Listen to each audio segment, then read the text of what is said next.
Hello అండి, welcome to profit master dot in. ఇక ఈరోజు మార్కెట్స్ కానీ గమనిస్తే అటు గ్లోబల్ క్యూస్ పరంగా అన్నీ కూడా ఫ్లాట్గా ఉన్నాయి. మన మార్కెట్స్ కూడా అందుకు అనుగుణంగా కొంచెం ఫ్లాట్గా కొంత గ్యాప్ అప్ లాగా ఓపెన్ అయింది. అయితే డే అంతా కూడా మార్కెట్స్ ఒక కన్సాలిడేషన్, కొంచెం మైనస్లోకి వెళ్ళడం, ప్లస్లోకి రావడం, ఈ విధంగా కన్సాలిడేషన్ అనేది మార్కెట్లో కనపడింది. అయితే లాస్ట్ 45 మినిట్స్ 1 అవర్లో మార్కెట్స్ బాగా లో నుంచి బాగా రికవర్ అయ్యి చాలా స్ట్రాంగ్గా క్లోజ్ కావడం చూసాము. 11,000 ఫస్ట్ టైం అనమాట. ఈ మధ్యకాలంలో 11,549 దగ్గర నిఫ్టీ క్లోజ్ అయింది. 500 పైన క్లోజ్ కావడం లాస్ట్ 6 మంత్స్లో ఇది ఫస్ట్ టైం అనమాట. ప్లస్ 77 పాయింట్స్ నిఫ్టీ క్లోజ్ కావడం చూసాము. మరోవైపు బ్యాంక్ నిఫ్టీ కంటిన్యూగా లాస్ట్ ఫ్యూ డేస్గా మనం గమనిస్తే 3 డేస్ లాస్ట్ 3-4 ట్రేడింగ్ సెషన్లో బ్యాంక్ నిఫ్టీనే మార్కెట్ని పైకి తీసుకొచ్చిందని చెప్పొచ్చు. బ్యాంక్ నిఫ్టీ ఈరోజు కూడా చాలా స్ట్రాంగ్గా 322 పాయింట్స్ పాజిటివ్గా రెండో రోజు 23,000 పైన ఈరోజు క్లోజ్ కావడం చూసాము. బ్యాంక్ నిఫ్టీ కూడా ఇది లాస్ట్ 6 మంత్స్ హై అనమాట. ఒక few weeks back or 1 month back కానీ గమనిస్తే బ్యాంక్ నిఫ్టీ 23,000 క్లోజర్గా 300 ఆ లెవెల్లో క్లోజ్ అయింది అనుకుంటా నాకు తెలిసి. తర్వాత అక్కడి నుంచి మళ్ళీ బాగా పడింది. అయితే ఈసారి ర్యాలీ అనేది మనకి లాస్ట్ 2 డేస్గా బ్యాంక్ నిఫ్టీ 23,000 పైన సస్టైన్ కావడం అనేది చూడాలి. సస్టైన్ అయ్యిందనమాట.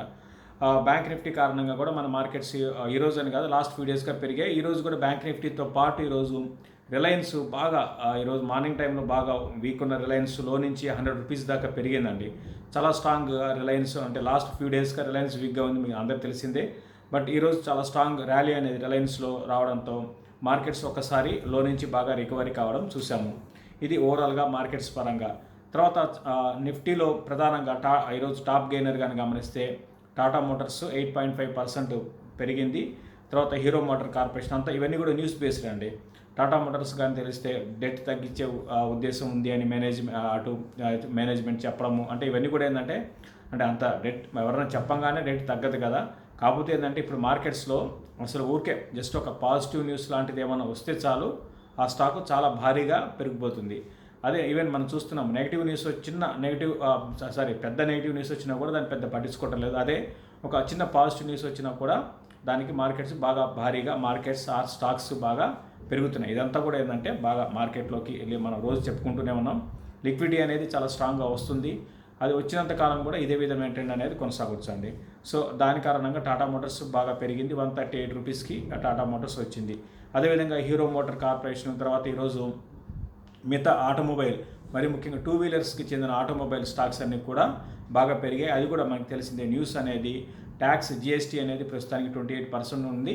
అది బాగా తగ్గించే అవకాశాలు ఉన్నాయని అటు మనకు ఫైనాన్స్ మినిస్టర్ నుంచి న్యూస్ రావడంతో ఈ స్టాక్స్లో బాగా భారీ ర్యాలీ. హీరో మోటార్ కార్పొరేషన్ అయితే 6.3% పెరిగింది. ఇది ఆల్రెడీ మనం చూస్తున్నాం ఈ మధ్యకాలంలో బాగా పెరిగింది. మరి ఈ న్యూస్తో మరింత ముందుకు వెళ్ళింది అనమాట. తర్వాత ఇండస్ఇండ్ బ్యాంక్ లాస్ట్ కొన్ని రోజులుగా మనకు తెలిసిందే బ్యాంక్స్లో అన్నీ కూడా వీక్గా ఉన్నాయి. అయితే ఇప్పుడు లాస్ట్ 3-4 ట్రేడింగ్ సెషన్లో మనం చూస్తున్నాము బ్యాంక్స్ బాగా పెరుగుతున్నాయి. మరీ ముఖ్యంగా బీట్ అండ్ డౌన్ బ్యాంక్స్, అంటే ఏవైతే బాగా పెరగని బ్యాంక్స్ ఉంటాయో లైక్ ఇండస్ఇండ్ కానివ్వండి, ఆర్బిఎల్ కానివ్వండి, వీటిలో భారీ ర్యాలీ అనేది చూస్తున్నాము. ఇండస్ఇండ్ బ్యాంక్ ఈరోజు 5.8% పెరిగింది. తర్వాత వీక్గా ఉన్న స్టాక్స్లో ఈరోజు నిఫ్టీలో బాగా భారతీ ఎయిర్టెల్ మళ్ళీ మొన్న 520 బిలో వచ్చి మళ్ళీ 520 అబవ్కి వచ్చింది. మళ్ళీ ఈరోజు 520 బిలో భారతీ రావడం చూసాము. అదేవిధంగా అల్ట్రాటెక్ సిమెంట్ కూడా ఈరోజు బాగా పడిందనమాట. 2% పైన అల్ట్రాటెక్ సిమెంట్స్ కరెక్షన్ వచ్చింది. ఏషియన్ పెయింట్స్ ఇది కూడా బాగా పెరిగిన స్టాక్ అండి. ఇది కూడా 52 వీక్ హైక్ వచ్చింది. బట్ ఈరోజు దీంట్లో ఒక 1.5% సెల్లింగ్ అనేది కనపడింది. అయితే ఈరోజు మనం లాస్ట్ ఫ్యూ డేస్గా చెప్తున్నాము మిడ్ క్యాప్లో కొంచెం ప్రాఫిట్ బుకింగ్ వచ్చింది, హైయర్ లెవెల్స్లో సెల్లింగ్ వచ్చిందని అనుకుంటున్నాము. బట్ మళ్ళీ ఈరోజు కొంత మిడ్ క్యాప్లో మళ్ళీ బౌన్స్ అయినాయి. ఈరోజు అడ్వాన్సెస్ కానీ గమనిస్తే 919 అడ్వాన్సెస్ అనమాట. ఎన్ఎస్సిలో డిక్లైన్స్ కానీ గమనిస్తే 602, అంటే మనకి అడ్వాన్సెస్ డామినేట్ చేసాయి. కాబట్టి ఈ mid cap rally or stock specific or news based rally or speculation rally ఏవైనా మనం అనుకోవచ్చు. ఇది కొనసాగవచ్చు కొన్ని రోజులు. అది ఎన్ని రోజులు కొనసాగుతుందని చెప్పలేమండి. ఈ విధంగా ఈ ట్రెండ్ అనేది కొనసాగడానికి అవకాశం ఉంది ప్రస్తుతానికి. ఇంకా ఫ్యూచర్స్లో కానీ గమనిస్తే మనకి లాంగ్స్ బిల్డ్ అవుతున్న స్టాక్స్లో RBL bank, Bajaj auto, LNT finance, TCS అండి. ఇప్పుడే అనుకున్నాం మనం బ్యాంక్స్ అనేది బాగా వీక్గా ఉన్న బ్యాంక్స్లో మనకి ఒక లాంగ్స్ అనేది బిల్డ్ అవుతున్నాయి అనమాట.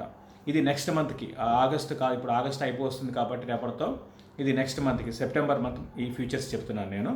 తర్వాత లాంగ్ అన్వైండింగ్ అంటే ప్రాఫిట్ బుకింగ్ కనపడుతున్న స్టాక్స్ ఇది ఆగస్ట్కి అనమాట, ఆగస్ట్ మంత్వి. Titan, Havells, ACC, HDFC bank ఇవన్నీ కూడా లాంగ్ అన్వైండింగ్ అనేది వీటిలో కనపడింది కొన్ని స్టాక్స్లో. తర్వాత షార్ట్ కవరింగ్ కానీ గమనిస్తే హెచ్సిఎల్ టెక్నాలజీస్ ఇది ఈ సిరీస్ అండి, ఇది కూడా షార్ట్ కవరింగ్ కూడా ఈ సిరీసే, August series. HCL technologies, ICICI bank, Adani ports, IndusInd bank, Hero motor corporation వీటిలో మనకి షార్ట్ కవరింగ్ అనేది కనపడింది. అదేవిధంగా ఫ్రెష్ షార్ట్స్ కానీ గమనిస్తే నెక్స్ట్ సిరీస్కి ఫ్రెష్ షార్ట్స్ ఎవరైనా షార్ట్ సెల్ చేయాలి అంటే ఈ సిరీస్ ఎటు అయిపోయింది కాబట్టి ఇంకా నెక్స్ట్ సిరీస్లో సెల్ చేస్తారు, అంటే సెప్టెంబర్లో సెల్ చేస్తారు. అది UltraTech cement, HDFC life, DV labs, Bajaj finance, Asian paints, Voltas వీటిలో బాగా నెక్స్ట్ మంత్లో సెల్లింగ్ అనేది ఎక్కువ కనపడింది. దీంతోపాటు ఈరోజు ఒక స్టాక్ అండి టాప్ లూజరు F&Oలో కానీ గమనిస్తే ఈరోజు అదానీ అన్నమాట. నిన్న ఏదైతే బాగా పెరిగిందో ఈరోజు మళ్ళీ ఈ అదానీలో బాగా సెల్లింగ్ అనేది వచ్చింది. 280 దగ్గర క్లోజ్ కావడం చూస్తున్నాం. అంటే బాగా స్పెక్యులేషన్ అండి ఇదంతా కూడా. ఒకరోజు భారీగా పెరగడం, ఒకరోజు భారీగా పడడం, ఇదంతా కూడా ఏంటంటే బాగా ఎక్కువగా స్పెక్యులేషన్ యాక్టివిటీ అనేది మార్కెట్లో ప్రస్తుతానికి ఉంది. ఇక మార్కెట్స్ ఏ విధంగా ఉండవచ్చు, రేపు అందరికి తెలిసిందే F&O క్లోజింగ్ బాగా వాల్యూమ్స్ పరంగా బాగా భారీగా జరుగుతున్నాయి. తర్వాత రోల్ ఓవర్స్ కూడా బాగా జరుగుతున్నాయి. నేను అనుకోవడము నిఫ్టీ రేపు అంటే ఈరోజు సర్ప్రైజింగ్ ర్యాలీ లాస్ట్లో చూసాము, అటువంటి ర్యాలీ రేపు కూడా ఉండే అవకాశాలు మనకి ఉండొచ్చండి. ఎందుకంటే ఈ మంత్ బాగా పడుతుందని బెట్ చేసిన వాళ్ళు ఇంకా హోల్డ్ చేస్తుంటే ఎవరన్నా షార్ట్స్ అవి ఇంకా ఫర్దర్గా మార్కెట్స్ని ముందుకు తీసుకువెళ్ళవచ్చు. ఒకవేళ నిఫ్టీ కానీ నేను అనుకోవడము 11,520 ఆ లెవెల్ బ్రేక్ కాకపోతే, అంటే లాస్ట్ క్లోజింగ్ అని చూసుకుంటే 11,549 అనమాట. 11,520 ఆ లెవెల్ కానీ బ్రేక్ కాకుండా ఉంటే మాత్రం నిఫ్టీలో ఫర్దర్ ర్యాలీ అనేది కొనసాగడానికి అవకాశం ఉంటుంది. ఒకవేళ 11,520 ఆ లెవెల్ బ్రేక్ అయితే క్యాష్లో కొంచెం ఫ్లాట్గా కన్సాలిడేషన్లో ఉండొచ్చు. అయితే ఫస్ట్ హాఫ్ అంతా కూడా చాలా వరకు కన్సాలిడేషన్ ఫ్లాట్గానే ఉండొచ్చు. సెకండ్ హాఫ్లో లాస్ట్ 1 అవర్లో ఏమైనా జరగవచ్చు అండి. రేపు భారీ ర్యాలీ రావచ్చు, ఆర్ 100 పాయింట్స్ షార్ప్ డిప్ కూడా రావడానికి అవకాశం ఉంది. ఏదర్ మూవ్ అయినా కూడా ఉండొచ్చు. అదంతా కూడా ఏంటంటే F&O రిలేటెడ్ మూవ్సే ఉండడానికి అవకాశం ఉంటుంది. బట్ ఓవరాల్గా అయితే మాత్రం నేను అనుకోవడము మళ్ళీ మార్కెట్స్ కన్సాలేషన్లో ఉండే అవకాశాలు ఉంటాయి. రేపు ఒక్కరోజు పక్కన పెడితే నెక్స్ట్ వీక్ కానివ్వండి, రానున్న రోజుల్లో మార్కెట్స్ ఎక్కువగా మిడ్ క్యాప్ వైపు దృష్టి ఉంది. ఎక్కువగా మిడ్ క్యాప్లో మంచి బయింగ్ అనేది కనపడుతుంది. కాబట్టి అదే ట్రెండ్ అనేది కొనసాగవచ్చు. నిన్న అనుకున్నట్టుగా మార్కెట్కి హైయర్ సైడ్ చూసుకుంటే 11,660 ఆ లెవెల్లో ఉండొచ్చు. ఇక డౌన్ సైడ్ చూసుకుంటే 11,400 అనమాట. ఈ రేంజ్లో మార్కెట్ కొనసాగడానికి అవకాశాలు ఉన్నాయి. ఇది నిఫ్టీకి సంబంధించి. ఇక మనకి రెగ్యులర్గా అడుగుతున్న స్టాక్స్లో మనం కొన్ని తీసుకుందామండి. ఈరోజు చాలామంది హిందుస్థాన్ యూనిలీవర్ గురించి అడుగుతున్నారు. అంటే హిందుస్థాన్ యూనిలీవర్ కానీ గమనిస్తే ఇది ఈ మధ్య బాగా అంటే కన్సాలేషన్లో ఉంది. తర్వాత రీసెంట్ హైస్, అంటే recent in the sense few months back వచ్చిన హైస్ని మళ్ళీ దాటలేదండి. మార్కెట్ ఎంత పెరుగుతున్నా కూడా ఈ స్టాక్ ఎందుకు పెరగటలేదు అని చాలామంది అడుగుతున్నారు. సో స్టాక్ మార్కెట్లో అంతా కూడా ఇట్లే ఉంటుందండి. ఏమాత్రం కూడా మనం రాంగ్ ఎంట్రీ కానీ తీసుకుంటే మనకి ఎగ్జిట్ కావడానికి చాలా టైం పడుతుంది. సో హిందుస్థాన్ యూనిలీవర్ కానీ గమనిస్తే ఇది మార్కెట్ రికవరీ స్టార్టింగ్లో, మార్కెట్ రికవరీలో నిఫ్టీ బాగా రికవరీలో ఇది బాగా యాక్టివ్గా ఉందండి. అప్పుడు బాగా కాంట్రిబ్యూట్ చేసింది నిఫ్టీకి. బట్ ఈ మధ్యగానే గమనిస్తే ఈ స్టాకు బాగా వీక్ అయిపోయింది అనమాట. ఎప్పుడైతే మార్కెట్స్ ఏప్రిల్లోనే ఈ స్టాక్ 2000 మార్చిలో మనకి ప్యానిక్ సెల్లింగ్ వచ్చింది. ఆ తర్వాత ఏప్రిల్లో బాగా దీంట్లో స్పెక్యులేషన్ పరంగా బాగా స్పెక్యులేషన్ జరిగింది. అంటే స్పెక్యులేషన్ ఇన్ ద సెన్స్ బాగా అంటే మనం చూస్తున్నాము ఈ కోవిడ్ కారణంగా సేల్స్ బాగా పెరిగే అవకాశాలు శానిటైజర్ కానివ్వండి, డిటర్జెంట్ దీంట్లో బాగా సేల్స్ విపరీతంగా పెరగవచ్చు అని బాగా ఈ స్టాక్ కూడా పెరిగింది. ఆ టైంలో 2600 దాకా వెళ్ళింది. తర్వాత అక్కడి నుంచి కూడా ఈ స్టాక్ కరెక్ట్ అయితే మళ్ళీ ఈ రోజు కానీ చూస్తే 2185 దగ్గర మనకి క్లోజ్ కావడం చూస్తున్నాం. షార్ట్ టర్మ్ ఎవరైనా తీసుకుంటే ఆ రోజు ఇప్పటి వరకు కూడా వాళ్ళు ఇంకా లాస్లోనే ఉన్నారనమాట. ఈవెన్ ఇన్వెస్ట్మెంట్కి అయితే మాత్రం కంటిన్యూ చేయమని చెప్తానండి. లాంగ్ టర్మ్లో హిందుస్థాన్ యూనిలీవర్ లాంటి స్టాక్స్లో లాంగ్ టర్మ్ ఇన్వెస్ట్మెంట్ కంటిన్యూ చేయొచ్చు. అయితే ఇప్పుడు ఇమీడియట్గా అయితే మాత్రం ఈ స్టాక్లో పెద్ద జంప్ అనేది రాకపోవచ్చు అండి. ఎందుకంటే మనం చూస్తున్నామండి అంటే కన్జ్యూమర్ స్పెండింగ్ అనేది తగ్గుతుంది. అయితే హిందుస్థాన్ యూనిలీవర్ పరంగా చూసుకుంటే వీళ్ళకి మెయిన్ ప్రాఫిట్స్ వచ్చే బిజినెస్ అంతా కూడా చూసుకుంటే కాస్మెటిక్ డివిజన్ అండి. మనకి కాస్మెటిక్ డివిజన్లో వీళ్ళకి బాగా సేల్స్ అనేది తగ్గాయి. లాస్ట్ క్వార్టరు మనం చూసుకుంటే భారీగా తగ్గాయి. దానికి తగ్గట్టుగా ఈవెన్ దానికి తోడు రానున్న క్వార్టర్లో కూడా బాగా తగ్గే అవకాశాలు ఉన్నాయి. మరోవైపు లాస్ట్ క్వార్టర్లో కానీ అంటే మొన్న క్వార్టర్లో కానీ గమనిస్తే వీళ్ళకి బాగా సేల్స్ పెరగడానికి, మార్జిన్స్ పెరగడానికి ప్రధాన కారణం హార్లిక్స్ అండి. సో అది కూడా కోవిడ్ కారణంగా అందరూ కూడా ఇమ్యూనిటీ పెంచుకోవడం కోసం ఈ హార్లిక్స్ లాంటివి ఇవన్నీ అంటే అవన్నీ దానివల్ల ఇమ్యూనిటీ పెరుగుతుంది అనేది అసలు అంటే సైంటిఫిక్గా ప్రూవ్ అయింది లేదు. బట్ ఇవన్నీ ఏంటంటే మనకి అట్లా జరుగుతుంటాయి ఆ టైంలో. సో అంతకుమించి ఏం లేదండి. బాగా హార్లిక్స్ సేల్స్ కారణంగా బాగా మార్జిన్స్ పెరిగాయి. అయితే వీళ్ళకి మెయిన్ ఇంతకుముందు నేను చెప్పినట్టుగా వీళ్ళకి కాస్మెటిక్ డివిజన్ నుంచి బాగా ప్రాఫిట్స్ మార్జిన్స్ ఎక్కువ వస్తాయండి. దీనికి తోడు మనకు తెలిసిందే ఈ బ్యూటీ పార్లర్ ఇండస్ట్రీ అంతా కూడా బాగా వీక్గా ఉంది. సో ఈ కాస్మెటిక్ డివిజన్ ఎక్కువగా కన్సమ్ చేసేది బ్యూటీ ఇండస్ట్రీ అండి. సో అదంతా ఇండస్ట్రీ అంతా కూడా బాగా వీక్గా ఉంది కాబట్టి రాను రోజుల్లో హిందుస్థాన్ యూనిలివర్ భారీగా పెరిగిపోయే అవకాశాలు అయితే నాకైతే అనుకోవటం లేదు. కన్సాలేషన్ ఒక రేంజ్ బౌండ్లో ఉండే అవకాశాలు ఉంటాయి. బట్ ఇన్వెస్ట్మెంట్కి మాత్రం ఈ స్టాక్ లాంగ్ టర్మ్కి కంటిన్యూ చేసుకోవచ్చు అండి. హైయర్ సైడ్ చూసుకుంటే 2150, 2160 ఆ లెవెల్స్లో ఉండొచ్చు. ఇక డౌన్ సైడ్ చూసుకుంటే నేను అనుకోవడము 2140 ఆ లెవెల్ కానీ బ్రేక్ అయిందంటే కొంచెం 2000 లెవెల్స్ దాకా రావడానికి అవకాశం హిందుస్థాన్ యూనిలివర్లో కనపడుతుంది. ఇది హిందుస్థాన్ యూనిలివర్ గురించి. ఇక ఎల్ఐసి హౌసింగ్ ఫైనాన్స్ గురించి చాలామంది అడుగుతున్నారు. లాస్ట్ ఫ్యూ డేస్గా మనం చూస్తున్నాము హౌసింగ్ ఫైనాన్స్ కంపెనీస్, మరీ ముఖ్యంగా మిడ్ క్యాప్ హౌసింగ్ ఫైనాన్స్ కంపెనీస్లో బయింగ్ అనేది స్టార్ట్ అయిందండి. సో సేమ్ ఇంతకుముందు నేను చెప్పినట్టుగా ఇప్పుడు మార్కెట్ ఏంటంటే వస్తున్న లిక్విడిటీ అనేది ఎక్కడ ఏ స్టాక్స్లో ఏ సెక్టార్లో మనకి బాగా పడి ఉన్నాయి, ఏ స్టాక్ బాగా భారీగా పడి ఉంది, అటువంటి స్టాక్స్లో లిక్విడిటీ వెళ్తుంది. సో ఎల్ఐసి కూడా చూస్తే ఇది ఒకప్పుడు 600, 700 ఉండేది. అటువంటిది ఈరోజు మనకి చూసుకుంటే 220, 240 దాకా మొన్నటి వరకు అదే రేంజ్లో ఉంది. ఇప్పుడు 298 దాకా వచ్చిందండి. ప్రస్తుతానికి షార్ట్ టర్మ్ ట్రెండ్ అయితే అంటే ఇప్పుడు ఇంక ఫండమెంటల్స్ మనం పక్కన పెట్టి టెక్నికల్గా మాట్లాడుకోవడం బెటర్ అండి. ఎందుకంటే ఫండమెంటల్స్ నేను ఇమీడియట్గా అయితే ఈవెన్ ఎల్ఐసి హౌసింగ్ ఫైనాన్స్ కూడా హౌసింగ్ ఫైనాన్స్ మీద నేనైతే చేయొద్దనే చెప్తానండి. ఎందుకంటే వీళ్ళకి 2 విధాలుగా నెగిటివ్ అనమాట. ఒకటేంది ఈ లోన్స్ ఎవరైతే ఇంతకుముందు తీసుకున్నారో వాళ్ళు డిఫాల్ట్స్ కావడానికి అవకాశాలు ఉంటాయి, అదొకటి. ప్లస్ ఇప్పుడు ఇమీడియట్గా ఫ్రెష్ లోన్ తీసుకోవడానికి కూడా ఎలిజిబిలిటీ ఒక 5-6 నెలల క్రితం చూస్తుంటే ఎలిజిబిలిటీ అంటే హౌసింగ్ లోన్ తీసుకోవడానికి ఎలిజిబిలిటీ ఉన్న వాళ్ళు చాలామంది ఉంటారు. ఇప్పుడు ఆ విధంగా లేరండి. దగ్గర 14-15% ఇండియాలో అన్ఎంప్లాయ్మెంట్ అనేది ఉంది ప్రస్తుతానికి గవర్నమెంట్ లెక్కల ప్రకారం. నాకు తెలిసి ఇంకా ఎక్కువ ఉంటుంది. కాబట్టి అటు 2 విధాల వెళ్ళి నష్టం ఉంటుంది అన్నమాట. ఈ రికవరీ కావడానికి చాలా టైం పట్టవచ్చు.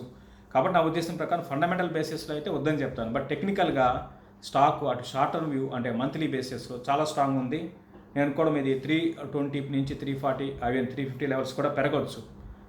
రీసెంట్గా ఎవరైనా తీసుకుంటే అందరూ కూడా హోల్డ్ చేయండి. ఇన్వెస్ట్మెంట్కి అయితే మాత్రం నేను రికమెండ్ చేయను. ఫ్రెష్ ఇన్వెస్ట్మెంట్కి ట్రేడింగ్ పరంగా ఎవరైనా తీసుకుంటే హోల్డ్ చేయండి. అట్ ద సేమ్ టైం ఎప్పుడైతే మార్కెట్స్ ట్రెండ్ రివర్స్ అవుతుందో ముందు ఎగ్జిట్ కావాలండి. అందరూ కూడా ముందు ఫస్ట్ కరెక్షన్ స్టార్ట్ కాగానే అందరూ కూడా ఇటువంటి స్టాక్స్లో ఎగ్జిట్ కావాలి. ఇటువంటిదని కాదు, షార్ట్ టర్మ్కి తీసుకున్న వాళ్ళు ఫస్ట్ ఇమీడియట్గా సెల్ ఆర్డర్ పెట్టేసి ఎగ్జిట్ కావాలి. ఆ పని చేస్తే మాత్రం అంటే అటువంటి అటువంటి షార్ట్ టర్మ్ కోసం తీసుకునే వాళ్ళైతే మాత్రం ఆ విధంగా చేయండి. బట్ ఇన్వెస్ట్మెంట్ కంటే దీనికన్నా మంచి స్టాక్స్ అంటే మంచి ఇన్ ద సెన్స్ వేరే సెక్టర్ని సెలెక్ట్ చేసుకోవడం మంచిదండి. ఇప్పుడు ఇమీడియట్గా అయితే ఈ స్టాక్లో నేను కూడా భారీగా ర్యాలీ రాకపోవచ్చు. 320, 340 మ్యాక్సిమం అండి. ఇది ఎల్ఐసి హౌసింగ్ ఫైనాన్స్ గురించి. తర్వాత ఇంకొక స్టాక్ గురించి ఎఫ్ఎస్ఎల్ గురించి అండి, ఫస్ట్ సోర్స్ లిమిటెడ్. దీని గురించి కూడా చాలామంది అడుగుతున్నారు. సేమ్ ఇది కూడా అండి మనం ఫండమెంటల్స్ పరంగా మాట్లాడుకోవడం అనేది అంటే ఫండమెంటల్స్ ఇన్ ద సెన్స్ అన్నీ కూడా స్టాక్స్ అన్ని పెరుగుతున్నాయి. మరీ ముఖ్యంగా ఈ మిడ్ క్యాప్లో ఈ ర్యాలీ అనేది చూస్తున్నాము. ఇది కానీ గమనిస్తే ఫండమెంటల్సే కొంచెం మాట్లాడుకున్నా కూడా లాస్ట్ కొన్ని రోజులుగా అంటే కొన్ని ఏళ్ళుగా స్టడీ పర్ఫార్మెన్స్ ఉందండి. అటు రిజల్ట్ పరంగా స్టాక్ కానీ గమనిస్తే కొన్ని ఏళ్ల పాటు ఒకే 45-50, 45-50 కొన్ని ఏళ్ల పాటు ఇదే రేంజ్లో ఉంది. 2018లో ఒక్కసారి 82కి వచ్చింది. మళ్ళీ అక్కడి నుంచి ట్రెండ్ రివర్స్ అయింది. మళ్ళీ లాస్ట్ కొన్ని రోజులుగా ఇది 45-50 అదే రేంజ్లో ఉంది. లాస్ట్ 1 మంత్లో ఈ స్టాక్ మంచి ర్యాలీ అనేది వచ్చింది. కాబట్టి టెక్నికల్ ట్రెండ్ అనేది ఇంకా అప్ ట్రెండ్ ఉంది. నేను అనుకోవడం ఇది మార్కెట్స్ ఇదే విధంగా కన్సాలేషన్లో ఉంటే నేను అనుకోవడం ఇది న్యూ హైస్ వైపు వెళ్ళే అవకాశాలు ఉన్నాయి. అంటే 82 దాటినా ఆశ్చర్యపోనవసరం లేదండి. కాబట్టి ఎవరైతే ఇన్వెస్ట్ చేసి ఉన్నారో వాళ్ళు షార్ట్ టర్మ్ కోసం తీసుకుని ఉన్నారో వాళ్ళందరూ కూడా పొజిషన్స్ని హోల్డ్ చేయండి విత్ ట్రైలింగ్ స్టాప్ లాస్. ముందు మళ్ళీ చెప్తున్నాను, అందరూ కూడా ఈవెన్ మార్కెట్ ఎప్పుడైతే పడుతుంది అని అనిపించింది అంటే పడడం స్టార్ట్ అయిందంటే ఇమీడియట్గా ఎగ్జిట్ కావాలండి వీటిలో. ఆ విధంగా ఉంటేనే వీటిలో పొజిషన్ తీసుకోండి. అంటే ట్రేడింగ్ పరంగా షార్ట్ టర్మ్తో, లేకపోతే మాత్రం తీసుకోవద్దండి. ఎగ్జిట్ అనేది చాలా ఇంపార్టెంట్. ఎందుకంటే వన్స్ రాంగ్ ఎగ్జిట్ అయితే రాంగ్ ఎంట్రీ అయితే మనకి ఇంతకుముందు హిందుస్థాన్ యూనిలివర్ గురించి చెప్పాం. అటువంటి పెద్ద కంపెనీలో కూడా మనకి రాంగ్ ఎంట్రీ అయితే ఇప్పుడు చూసాము అది మనకి ఏప్రిల్లో 2600కి వచ్చింది. అంటే ఇప్పుడు 3 నెలలు 4 నెలలు అయింది. అయినా కూడా మళ్ళీ ఇది దాని కిందే మనకు ఇంత మార్కెట్స్ ఇంత పెరిగినా కూడా. సో మార్కెట్లో స్టాక్స్ ఆ విధంగా బిహేవ్ చేస్తాయండి. కాబట్టి దాని తగ్గట్టుగా ప్రతి ఒక్కరు కూడా చాలా జాగ్రత్తగా ఎప్పటికప్పుడు మార్కెట్ని బేరీజ్ చేసుకొని ముందు మనం మార్కెట్ పడుతుందంటే ఎవరు ముందు ఎగ్జిట్ అయితే వాళ్ళు ప్రాఫిట్లో ఉంటారు, ఎవరు లాస్ట్ ఎగ్జిట్ అయితే వాళ్ళు లాస్లో ఉంటారండి. ఇది స్టాక్స్ గురించి.